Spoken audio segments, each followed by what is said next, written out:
तो आज मैं आपके साथ चिकन कबाब की एक डिफरेंट और यूनिक सी रेसिपी शेयर कर रही हूँ। आज हम बनाएंगे चिकन बर्फी कबाब। है ना यूनिक सी रेसिपी। आप इनको बनाकर इजीली फ्रीज भी कर सकते हैं।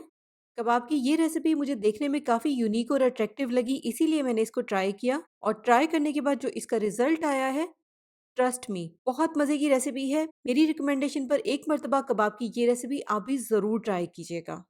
बस इनको बनाते हुए कुछ टिप्स का आपने ध्यान रखना है, जो भी इस वीडियो में मैं आपके साथ शेयर करूंगी। ट्राई करें, 100% ये रेसिपी आपको बहुत पसंद आने वाली है। अस्सलाम वालेकुम, मैं हूँ Sadia Uzair. Welcome back to Sadia Uzair's kitchen.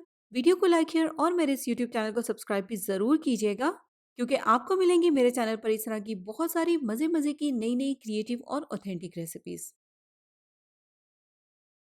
बिस्मिल्लाहिर्रहमानिर्रहीम। तो सबसे पहले यहाँ पर मैंने ये कबाब तैयार करने के लिए 500 ग्राम बोनलेस चिकन लिया है। चिकन ब्रेस्ट है। कबाब का मिक्सर तैयार करने के लिए चिकन को डाल देंगे एक इलेक्ट्रिक चॉपर में। अगर आपके पास इलेक्ट्रिक चॉपर नहीं है तो फिर आप चिकन के कीमे का इस्तेमाल करें और बाकी सारी चीज़ों को पीस कर चिकन के कीमे में मिक्स करें।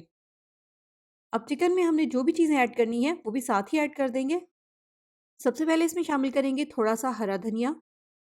आधा कप शामिल करेंगे इसमें ब्रेड क्रम्स। इसकी जगह पर आप 2 से 3 वाइट ब्रेड स्लाइसिस भी ऐड कर सकते हैं।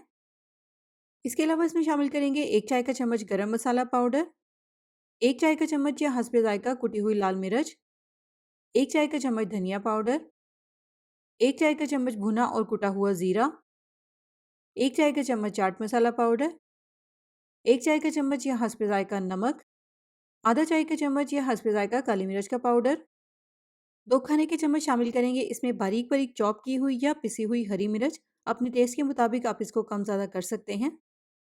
इसके अलावा एक छोटे साइज़ का प्याज इस तरह से बारीक बारीक चॉप करके ऐड करेंगे। 1 टेबलस्पून जाएगा इसमें अदरक लहसुन का पेस्ट।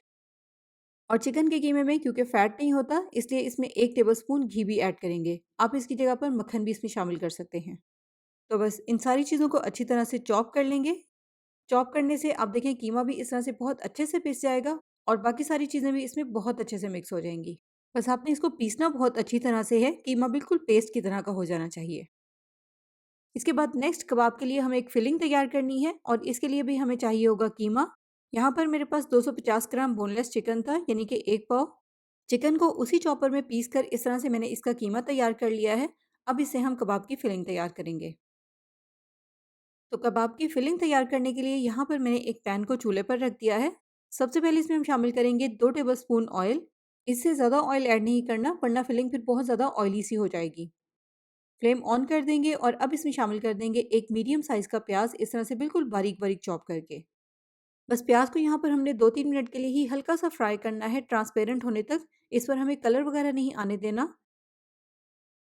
जैसे ही प्याज इस तरह से ट्रांसपेरेंट सा हो जाए, फिर इसमें हम शामिल कर देंगे 1 चाय का चम्मच अदरक लहसुन का पेस्ट। अदरक लहसुन का पेस्ट शामिल करने के बाद मजीद इसकी 2 मिनट के लिए भुनाई करेंगे, ताकि ये भी अच्छी तरह से पक जाए, इसका भी कच्चापन खत्म हो जाए। यहाँ पर अदरक लहसुन का पेस्ट शामिल करने के बाद इसको पकते हुए तकरीबन 2 मिनट हो गए हैं। बस अब इस पॉइंट पर इसमें हम ऐड कर देंगे चिकन का कीमा और साथ ही इसमें जाएंगे स्पाइसेस। 2 चाय के चम्मच या हस्बे जायका शामिल करेंगे बारीक बारीक चॉप की हुई या पिसी हुई हरी मिर्च। 1 चाय का चम्मच शामिल करेंगे धनिया पाउडर। 1 चाय का चम्मच भुना और कुटा हुआ ज़ीरा। आधा चाय का चम्मच या हस्बे जायका काली मिर्च का पाउडर। आधा चाय का चम्मच लाल मिर्च का पाउडर और हस्बे जायका शामिल करेंगे इसमें नमक। और बस अब हमने इन सारे स्पाइसेस को चिकन के कीमे के साथ बहुत अच्छी तरह से मिक्स भी करना है और साथ ही साथ इसकी हमने भुनाई भी करनी है 2-3 मिनट तक। इस टाइम फ्लेम आप इसके नीचे थोड़ा सा हल्का रखें और इसको इस तरह से मैश करते हुए मिक्स करें, ताकि चिकन की बड़ी बड़ी सी गुटलियां ना बने, ये कीमे की तरह का ही रहे और सारे स्पाइसेस भी इसमें अच्छी तरह से मिक्स हो जाएं। देखिए 2-3 मिनट हो गए हैं यहाँ पर कीमे को भूनते हुए। आप देखिए कीमा बिल्कुल अलग अलग है। अगर इन केस चिकन का कीमा पकाते हुए जुड़ जाता है या इसकी बड़ी-बड़ी सी गुठलियाँ बन जाती हैं, तो फिर आप इसको 1-2 मिनट के लिए चॉपर में डालकर चॉप कर लें, कीमा बिल्कुल परफेक्ट हो जाएगा। बस 3 से 4 मिनट तक भुनाई करने के बाद अब इसके नीचे फ्लेम को बिल्कुल हल्का कर देंगे, जैसे कि दम वाली आँच होती है, और कवर कर देंगे। कवर करके हल्की आँच पर मज़ीद इसको 5 से 6 मिनट के लिए पकने देंगे। चिकन का कीमा है, 5 मिनट में ये अपने पानी में ही बहुत अच्छे से पक जाएगा। एक्स्ट्रा पानी ऐड करने की इसमें हमें ज़रूरत नहीं है। देखिए 5 मिनट तक हल्की आंच पर पकने के बाद कीमा अपने पानी में ही बहुत अच्छे से पक गया है। अब अगर इस पॉइंट पर इसमें एक्स्ट्रा पानी हो तो पहले हाई फ्लेम पर इसको ड्राई कर लें और कीमे में जब पानी अच्छी तरह से बिल्कुल खुश्क हो जाएगा, फिर इस पॉइंट पर इसमें हम मिक्स करेंगे थोड़ा-सा ग्रीन फूड कलर। और कलर यहाँ पर आप देखें, इसमें हमने सिर्फ़ इतना सा ही मिक्स करना है जिससे कि कीमे का कलर हल्का-हल्का सा ग्रीन सा हो जाए। ये कबाब बनाने के लिए कीमे की इस फिलिंग में ग्रीन कलर लाज़मी ऐड होता है, क्योंकि कबाब के अंदर की जो ग्रीन कलर की एक लेयर होती है, वो इसी कीमे से बनती है। तो बस कलर भी इसमें अच्छी तरह से मिक्स हो गया है और कीमा भी बिल्कुल ड्राई है। बस अब इसके नीचे फ्लेम को ऑफ करेंगे और फ़ौरन से इसको ठंडा करने के लिए किसी दूसरे बर्तन में निकाल लेंगे। तो बस नेक्स्ट प्रोसेस से पहले कीमे को बहुत अच्छे से ठंडा होने देंगे। तो देखें, थोड़ी सी देर में ही यहाँ पर कीमा बहुत अच्छे से ठंडा हो गया है। जब कीमा ठंडा हो जाएगा, फिर इसमें हम शामिल करेंगे 3 से 4 टेबलस्पून मेयोनीज़। बस इतना मेयोनीज़ ही इसमें हमने शामिल करना है कि कीमे का जो टेक्सचर है वो ड्राई सा ना रहे, थोड़ा-सा क्रीमी सा हो जाए। तो लीजिए, यहाँ पर कबाब बनाने के लिए कबाब का मिक्सचर और इसके अंदर की कीमे की फिलिंग दोनों तैयार हैं। इसके अलावा इन कबाबों के लिए हमें ज़रूरत होगी थोड़े से चीज़ स्लाइसेस की। इसके अलावा बर्फ़ी कबाब तैयार करने के बाद इसके ऊपर की जो कोटिंग है वो करनी है हमने ब्रेड क्रम्ब से। लेकिन उसमें हमने इस तरह से मिक्स करना है थोड़ा-सा रेड फूड कलर, ताकि बर्फ़ी का एक प्रॉपर इफ़ेक्ट आए। और कलर हमने बस इतना सा ही मिक्स करना है कि इस तरह से ब्रेड क्रम्ब्स में कहीं-कहीं पर तेज़ कलर हो और कहीं-कहीं पर बिल्कुल हल्का-हल्का सा कलर हो। सारे ब्रेड क्रम्ब्स हमें बिल्कुल रेड कलर के नहीं करने। और अब तैयार करेंगे हम फाइनली बर्फ़ी कबाब या कबाब को शेप देंगे। और इसके लिए हमें ज़रूरत होगी प्लास्टिक के एक साफ़ शॉपर की।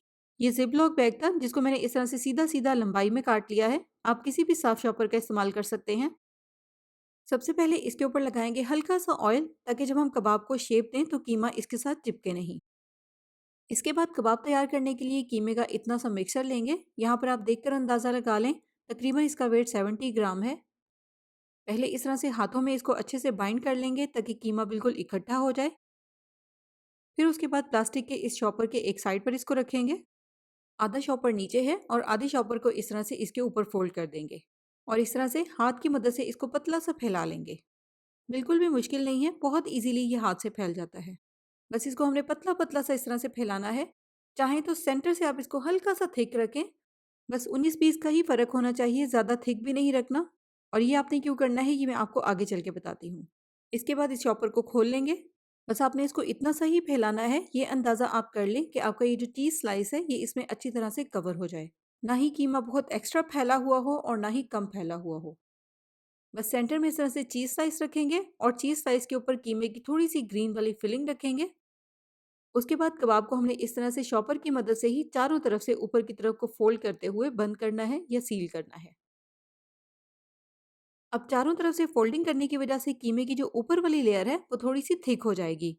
और इसी वजह से मैंने आपसे कहा था कि सेंटर से आप कीमे की लेयर को थोड़ा-सा थिक रखें, 19-20 का फ़र्क रखें, ताकि जब हम कबाब की इस तरह से फ़ोल्डिंग कर लें, तो कीमे की ऊपर वाली लेयर और नीचे वाली लेयर बिल्कुल एक जैसी हो जाए। उस तरह से फिलिंग हमारी कबाब के बिल्कुल सेंटर में आ जाएगी। देखिए, फ़ोल्डिंग करने के बाद यहाँ पर हमारा कबाब तैयार है। अब हमने सबसे पहले इसके ऊपर करनी है अंडे की कोटिंग।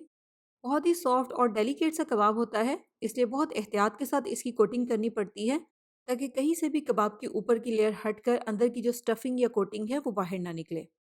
तो अंडा लगाने के बाद उसी तरह से ही बहुत एहतियात के साथ इसके ऊपर लगाएंगे ब्रेड क्रम्स। देखिए, प्रॉपर ये स्क्वायर शेप में आ गया है और बहुत अच्छी तरह से इसके ऊपर ब्रेड क्रम्ब की भी कोटिंग हो गई है। तो बस सारे कबाब इसी तरीके से तैयार कर लेंगे। और चिकन के इतने मिक्सर में यहाँ पर मैंने इस साइज़ के 9 कबाब तैयार किए हैं। 8 से 9 कबाब आपके बहुत आसानी के साथ तैयार हो जाएँगे। तो कबाब तैयार करने के बाद अब इनको हमने रखना है फ्रीज़र में। जब ये अच्छी तरह से जम जाएँगे, फ्रीज़ हो जाएँगे, तभी हमने इनको फ्राई करना है। फ्रेश कबाब बहुत ज़्यादा सॉफ्ट और डेलिकेट होते हैं, इसलिए हो सकता है कि फ्राई करते-करते ही कबाब फट जाएँ और चीज़ बाहर निकल आए। तो देखिए, यहाँ पर मैंने इनको 4 से 5 घंटे के लिए फ्रीज़र में रखा था, जिसकी वज़ह से आप देखें कबाब कितने सॉलिड हो गए हैं और इनको उठाना और हैंडल करना कितना आसान है। तो बस अब हमने इनको करना है फ्राई। फ्राई करते हुए भी आपने बहुत एहतियात के साथ काम लेना है। यहाँ पर ये बात नोट कर लें कि फ्राई करते हुए आपने इसके नीचे फ्लेम हल्का नहीं रखना, मीडियम या मीडियम से हल्का-सा तेज़ रखना है, ताकि कबाब ऑयल में जाते ही सेट होना शुरू हो जाएँ। अंदर की फिलिंग तो बहुत अच्छे से पकी हुई है। चिकन की ऊपर की एक बारीक सी लेयर है जिसको हमने पकाना है। जितनी देर में कबाब ऊपर से गोल्डन और क्रिस्पी होंगे, उतनी देर में चिकन की वो बारीक सी लेयर भी बहुत अच्छे से पक जाएगी। ज़्यादा देर के लिए आपने इसको ऑयल में नहीं रहने देना। जैसे ही कबाब के ऊपर अच्छा सा गोल्डन सा कलर आ जाए, तो फ़ौरन से ऑयल में से निकाल लेंगे। देखें, देखने में ही ये काफ़ी यूनिक भी लग रहा है। कबाब प्लस बर्फ़ी वाला लुक ही है इसका। बहुत मज़े के कबाब बने हैं, आप इनको बनाकर फ्रीज़ भी कर सकते हैं। ट्राई करें, इंशाल्लाह कबाब की ये रेसिपी आपको बहुत पसंद आएगी। देखिए अंदर की जो फिलिंग है वो कितनी क्रीमी, कितनी सॉफ्ट सी है। इसमें हमने चीज़ भी ऐड की है और उसी के साथ-साथ जो चिकन की फिलिंग थी, वो भी बहुत क्रीमी सी थी क्योंकि उसमें हमने मेयोनीज़ ऐड की थी। तो इसी तरह की और रेसिपीज़ देखने के लिए आप मेरे यूट्यूब चैनल का लाज़मी विज़िट करें। चैनल को सब्सक्राइब करके नोटिफ़िकेशंस भी ज़रूर ऑन कर लें। जाते-जाते वीडियो को लाइक शेयर करना बिल्कुल मत भूलिएगा। अपना बहुत सा ख़्याल रखिएगा, दुआओं में याद रखिएगा। Thank you for watching. Allah हाफ़िज़।